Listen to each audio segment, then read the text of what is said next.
आज की learning activity में हम सीखेंगे pouring and sorting pulses activity. Pouring and sorting pulses activity बहुत ही ज़्यादा ज़रूरी होती है बच्चों के लिए।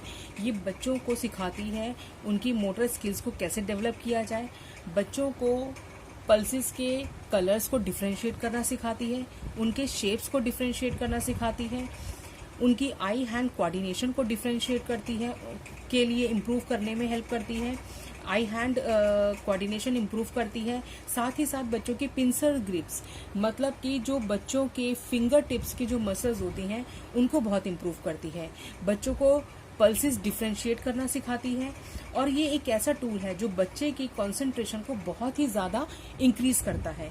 इसके साथ साथ बच्चे की फाइन मोटर स्किल्स डेवलप होती हैं, उसकी कंसंट्रेशन पावर बढ़ती है और बच्चा जो है अपने आप में किसी भी प्रॉब्लम को सॉल्व करने के लिए इंडिपेंडेंस होता है।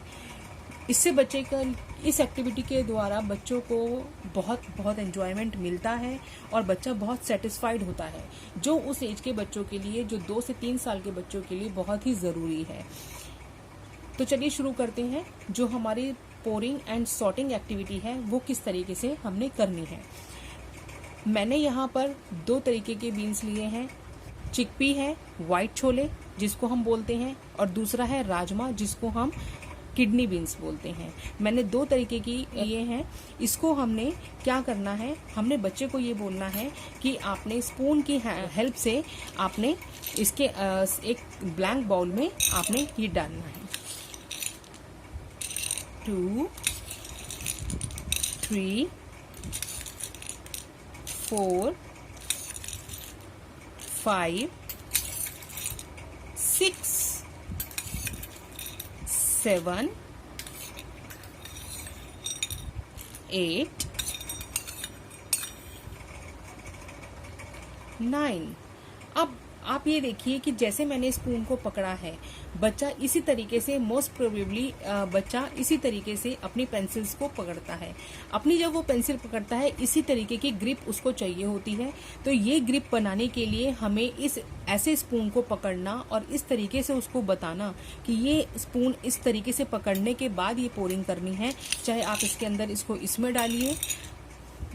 1 2 3 4 5 6 7 8 9 और ये 10। तो इस तरीके से बच्चे की पोरिंग एक्टिविटी होती है। सिमिलरली हम इस चिकपी के साथ करेंगे। 1 2 3 4 5 6 7 8 9 और 10। इस तरीके से हमने बच्चों को पोरिंग एक्टिविटी करानी है कि काउंट के साथ बच्चा उसके अंदर डाले, और उसको बच्चे को साथ साथ ही आपको ये भी बताना है कि बच्चा केयरफुली डाले ताकि जो बीन्स हैं, जो हमारे चिकपी हैं, वो साइड में कहीं गिर ना जाए। साइड में गिरेगा तो उसका कंसंट्रेशन थोड़ा लूज पड़ेगा, इसलिए वो ध्यान से जब करेगा इस एक्टिविटी को तो वो बहुत अच्छे तरीके से कर पाएगा, जिससे उसकी कोऑर्डिनेशन और उसका माइंड दोनों साथ साथ हैंड और माइंड दोनों साथ साथ चलेंगे। इसी तरीके से करनी है। अब आपने क्या करना है, बच्चे को ये भी बोलना है कि अब आपने 1 स्पून आपने राजमा डाले, किडनी बीन्स डाले, एंड 1 स्पून आपने चिकपी डाले। इन दोनों को मिक्स करना है। मिक्स करने के साथ साथ अब आपने बच्चे को बोलना है कि दोनों को सॉर्टिंग करनी है। दोनों को सॉर्टिंग करने के लिए बच्चा अपने हैंड्स को मूव करेगा। बच्चा अपने हैंड्स को ध्यान में रखते हुए अपने हैंड से उठाएगा, और साथ ही साथ उसको बताना है कि अगर वो चिकपी उठाता है तो उसे चिकपी बाउल में डालना है, और अगर वो किडनी बीन उठाता है तो उसको किडनी बीन्स में डालना है। इस तरीके से उसको ये एक्टिविटी सॉर्ट आउट करना सिखाना है। मैंने किडनी बीन्स उठाए, मैंने यहाँ डाला, again kidney beans, 1 more kidney beans, now मैंने चिकपी बाउल में डाला, again chickpea, kidney beans, chickpea और इस तरीके से हमारी एक्टिविटी कंप्लीट होती है।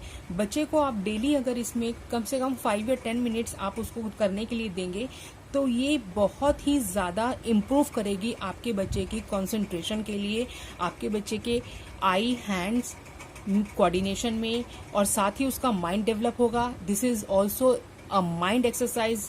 बहुत अच्छे तरीके से बच्चा इसको कर सकता है और बहुत अच्छे तरीके से अपने माइंड को शार्प कर सकता है। इस तरीके से आप इसके अंदर 2 के साथ आप 3 पल्सेस भी डाल सकते हैं, 4 भी डाल सकते हैं। आप इसको इस तरीके से करने के लिए दीजिए, जब इसके इन 2 में वो परफेक्ट हो जाए तब आप उसको एक और ऐड कीजिए, इसके अंदर पल्सेस डालिए। येलो बीन्स डाल सकते हैं या आप ग्रीन पल्सेस डाल सकते हैं या ब्लैक पल्सेस डाल सकते हैं। आप किसी भी तरीके से आप इसको डाल के आप इस बच्चे को करने के लिए दे सकते हैं, जो कि बहुत इम्प्रूव करेगा बच्चे की कंसंट्रेशन के लिए। साथ ही साथ जो बच्चों को प्रॉब्लम आती है राइटिंग स्किल्स के लिए, या बच्चे का कंसंट्रेशन नहीं होता जब वो रीडिंग स्किल्स डेवलप करते हैं या स्टार्टिंग में वो रीडिंग करना सीखते हैं, तो बच्चे का कंसंट्रेशन लेवल बहुत लो हो जाता है। उसका रीज़न ही यही होता है कि बच्चे की प्री स्किल्स जो डेवलप होते हैं, प्री स्किल्स डेवलपमेंट्स नहीं हो पाते हैं, जिसकी वजह से बच्चे को ये चीज़ें प्रॉब्लम फेस करनी पड़ती हैं। ओके, तो आप इसको घर पे कराइए और मुझे प्लीज़ फीडबैक ज़रूर कीजिएगा कि बच्चे को कराने के बाद आपका क्या रिस्पॉन्स रहा और बच्चे ने किस तरीके की इम्प्रूवमेंट अपनी एक्टिविटी में दिखाई। Thank you.